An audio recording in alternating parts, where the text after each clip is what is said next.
The best product leaders aren't just product managers. They are part psychologists, part economists, part strategists. They see the world through a lens of first principles. But how do you move from theory to practice? How do you stop being a victim of chaos and start being the architect of your own outcomes? This is the Sovereign PM, the podcast that deconstructs the ideas of product strategist Schwarzkopf to give you a more powerful way to think and lead. It's time to own your outcomes. Let's begin. You've done it. Weeks, maybe months of really rigorous discovery. You've meticulously synthesized all the user research, you've dissected the market data, and crafted this roadmap. The perfect roadmap. By every objective measure, it's brilliant. Right. Data-driven, logical, just bulletproof. Yeah. You present it to your team, your stakeholders, and you genuinely expect, well, alignment, excitement even. Momentum. We've all been there. And what often greets you instead is this almost imperceptible yet incredibly potent force of resistance. Yes.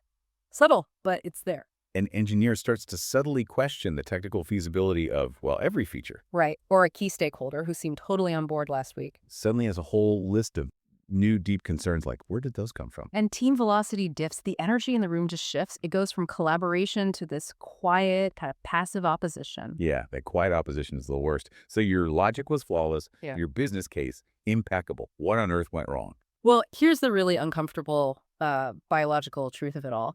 You brought a spreadsheet to a biological fight. That hits home. And this isn't just some clever metaphor. It's a profound physiological reality. When change is introduced, even positive, perfectly logical change. Like a strategic pivot or a new feature set? Exactly. The human brain perceives it as a threat. And we're not talking about some abstract, corporate threat. This is primal stuff. We're talking the same flood of stress hormones, cortisol, adrenaline that your brain releases if you were to, say, suddenly bump into a bear in the woods. Seriously. Your roadmap, that beautiful roadmap. Can literally be as scary as a grizzly bear to some people's brains. That feeling, it's unconscious, it's immediate, and it's profoundly unpleasant. And look, this isn't just anecdotal. It's not just us complaining about tough meetings. No, there's data. This inherent biological reality, this fundamental mismatch between our rational plans and our sort of primal human wiring. It explains why an estimated 75%, three-quarters, of all corporate transformations fail. 75%, that's staggering. It is. And it's almost never the strategy itself that's really flawed. It's the inherent, often unacknowledged inability to effectively manage the human element. So for us as product leaders, every single thing we do, a new feature, a strategic pivot, a process refinement, Every adjustment. it's all an act of leading people through that deep, uncomfortable biology of change. Right. So our mission in this deep dive isn't about just managing change, which, let's be honest, often feels like a sterile, bureaucratic exercise. Yeah, ticking boxes. It's about humanizing it. We're going to unpack two really powerful science-backed strategies from navigating change, a product manager's guide to humanizing transformation. Okay. These are designed specifically to help you move beyond just the elegant logic of your roadmap Spreadsheet. and truly lead your team through the biological reality of change itself. Okay, let's get into it. That core tension you mentioned, objective data versus subjective human response. Why does something so logically sound trigger that unconscious, immediate, frankly unpleasant feeling of threat? Well, you mentioned the bear in the woods. What's fascinating, thinking about first principles here, is why the brain defaults to threat when facing novelty or uncertainty at work. It's not just fear of the unknown, is it? It goes deeper. It absolutely is deeper. I mean, our brains are essentially hardwired for predictability, for efficiency. Pattern matching machines. Exactly. So any disruption, any new direction, any shift in priorities, or that new initiative you're championing, it triggers this instinctual, sometimes really irrational resistance because it demands new cognitive effort. It introduces uncertainty. It challenges established routines. So your beautiful roadmap, however logical, becomes a perceived threat to comfort, to predictability, maybe even to someone's feeling of competence. It's not about their willingness to work hard, it's their neurology. Okay, that sets the stage perfectly for the first strategy. The motivation map hacking, the why behind the work. Right. Now, many leaders, and honestly, I've done this myself plenty of times, We fall into this trap. What trap is that? We try to motivate teams with those big picture business metrics, shareholder value, revenue growth, stock price. We think this is logical, this makes sense, it must resonate. Because it resonates with us, maybe, or with the execs? Exactly. But here's where it gets really interesting. The behavioral science is crystal clear. That approach, it's catastrophically ineffective for most people on your team. Catastrophically ineffective. Wow. Those metrics motivate a tiny, tiny fraction. For everyone else, it's just noise. Okay, so the principle here is if you want real commitment, that deep, sustained buy-in, You absolutely must connect the change you're proposing to the 5 primary human motivators. Your logical argument might be sound on paper, your spreadsheet looks great. but if it doesn't tap into these deeper, often subconscious drivers, it'll just fall flat, no matter how much data you throw at it. Okay, let's make this practical. Give us a common scenario. Okay, tech debt. Yeah. We've all been there, right? Pushing for a critical refactor. Oh, yeah. The glamorous work. Exactly. My logical pitch was always clear. This will improve system stability by 15%, reduce long-term maintenance costs. Solid, data-driven argument. Makes perfect sense. And almost every single time it landed with a thud. The engineer saw it as boring, thankless. Leadership saw no immediate revenue. So what happened? Deprioritized. Again and again. Sound familiar. So this is where the motivation map comes in. Precisely. Before you even present the what, your logical solution, your job as the leader, is to understand the why for every person in the room, or at least every key archetype. You need to translate your single initiative into, what, multiple stories? Into 5 distinct stories, each one meticulously tailored to one of those core human motivators. Okay, 5 stories. Now, I can hear some people listening thinking, wow, that sounds like a lot of work. Do I really need 5 pitches for every initiative? Yeah. What's the ROI on that effort? It's a fair question. It is effort. But think about the cost of not doing it. Project stalled, teams resistant, talent disengaged, that 75% failure rate we talked about. Right, the hidden costs are huge. The payoff isn't just getting this initiative done. It's building a more resilient, motivated team, a team that trusts you, a team less prone to that biological threat response next time. It's an investment in your organizational operating system. Okay, so walk us through the 5 motivators using the tech debt example. Who's first? Let's start with the ambitious engineer, the one driven by personal success. Your pitch isn't about stability percentages. It's, look, this isn't just a refactor. This is a huge opportunity for you to become our team's go-to expert on modernizing legacy systems. Framing it as skill development. That's a highly valuable, scarce skill.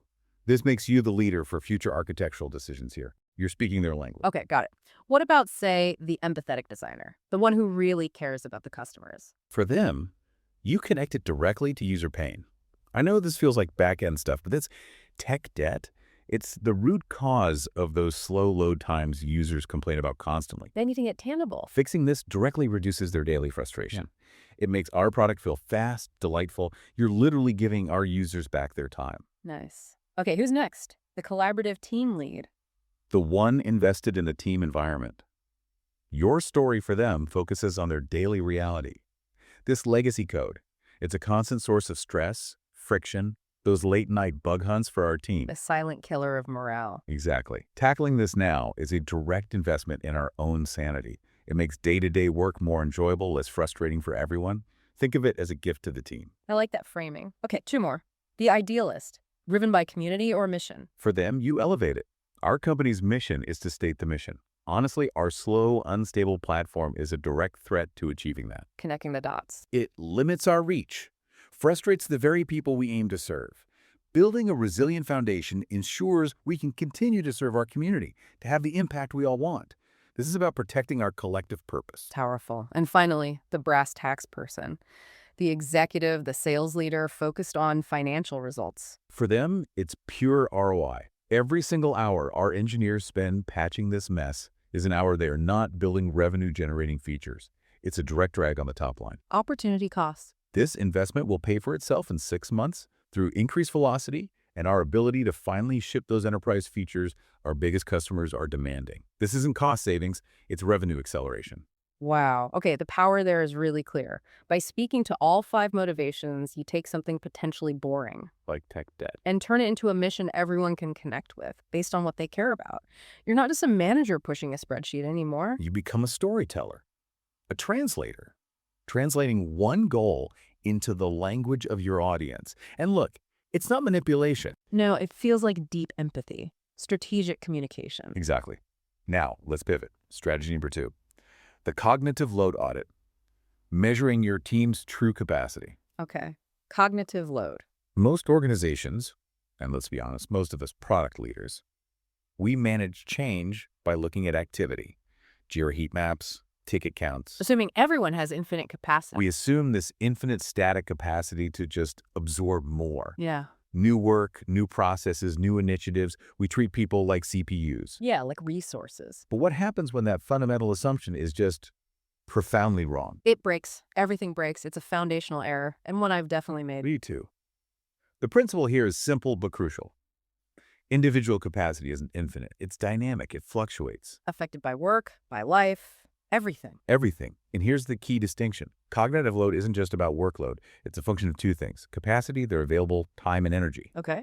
And confidence, their belief in their ability to actually succeed at the task. Capacity and confidence. You need both. Ignoring either is bad. A critical oversight. Let's use another practical example. We've all seen this. Okay. A high-performing designer always delivers. Suddenly, they start missing deadlines. They seem disengaged, withdrawn. Yeah. And your first instinct as the PM. Who's often to see it as a performance problem. Right. Maybe push them harder. Come on, you got this. Give them a pep talk. But what usually happens, If it backfires, makes it worse. because you're treating a symptom, not the cause. Yeah. I've seen that cycle play out way too often. Me too. So instead of assuming or pushing, what's the action? You conduct a simple, private, cognitive load check-in. Seriously, it takes maybe 5 minutes, but the diagnostic info is invaluable. How does it work? You start soft, with feelings. Hey, how you feeling about the current sprint? Energized, a bit tired, proud of the work? Just open the door. Okay. Then you probe for capacity. On a scale of 1 to 10, how effectively are you able to juggle everything right now, work, home stuff? Getting a sense of their overall bandwidth? Exactly. And then you probe for confidence, specifically related to a key task. Looking at the design challenge for Project Titan, scale of 1 to 10, how confident do you feel in your ability to really nail it? Capacity and confidence scales. Simple, but But remarkably clear in what it reveals. No more guesswork about why someone is struggling. okay, so what are the diagnoses? What do the scores tell you? All right, scenario 1. Capacity is low, but confidence is high. So they believe they can do it, but they're just swamped. Exactly. They're likely overwhelmed, too much on their plate, maybe stress outside work. The solution here is absolutely not a pep talk. Right. That would be insulting. The solution is to ruthlessly reduce their workload. As their leader, you must act as their shield.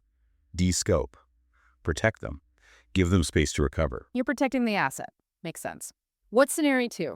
Capacity is high, but confidence is low. Okay, so they have the time, the energy, but they doubt themselves. Precisely. Yeah. This person might be battling imposter syndrome, or maybe they genuinely feel they lack a specific skill for this new challenge. Totally different problem. Completely different diagnosis, so a completely different solution. Here, the answer is not to take work away. That could actually reinforce their self-doubt. Yeah, good point. So what do? You focus on building their confidence and pair them with a mentor. Break that big, scary task into smaller, winnable steps. Build momentum. Yes, and crucially, remind them of past successes. Remind them of their skills. You're actively investing in their growth and self-belief. And this creates a loop, doesn't it, between the two strategies? It's a really powerful loop.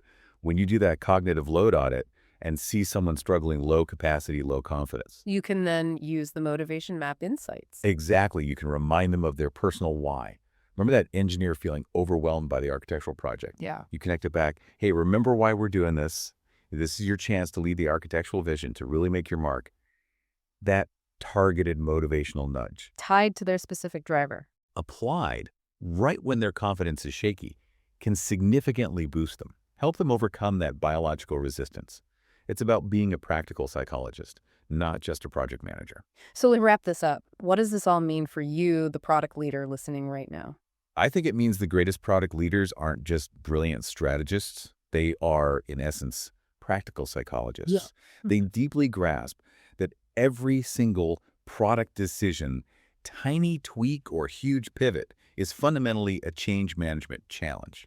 It's not some side task, it's core. It's a core competency. They understand that behind every data point, every stakeholder request, every line of code, there isn't just a resource. There's a human being. A complex individual with ingrained motivations, fears, and critically, a finite capacity for stress. So by consciously humanizing change, mapping motivations, managing cognitive load, You can actually transcend that frustrating, debilitating cycle of resistance and cynicism that just plagues so many potentially great initiatives. and instead, You build a resilient, high-trust team.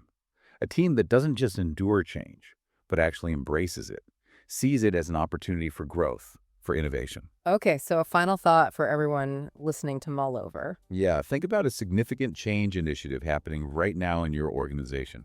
Where might that spreadsheet logic be clashing, maybe silently, with the biological reality of your team? And what's one small human-centric adjustment you could make this week? Maybe reframing a motivation using the map, or doing one simple cognitive load check-in.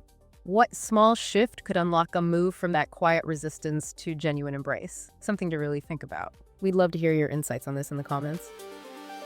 And that brings us to the end of this debrief. Our goal is to give you not just ideas, but a more powerful way to think. If you found value in this discussion, the best way to support this work is to give this episode a thumbs up and subscribe to the channel so you never miss a future session. And if you know a fellow product leader who is wrestling with these same challenges, feel free to share this episode with them. As always, you can find the link to the original in-depth article by Karsten Schwarzkopf directly in the description below. Thank you for your time and your attention. Stay sovereign.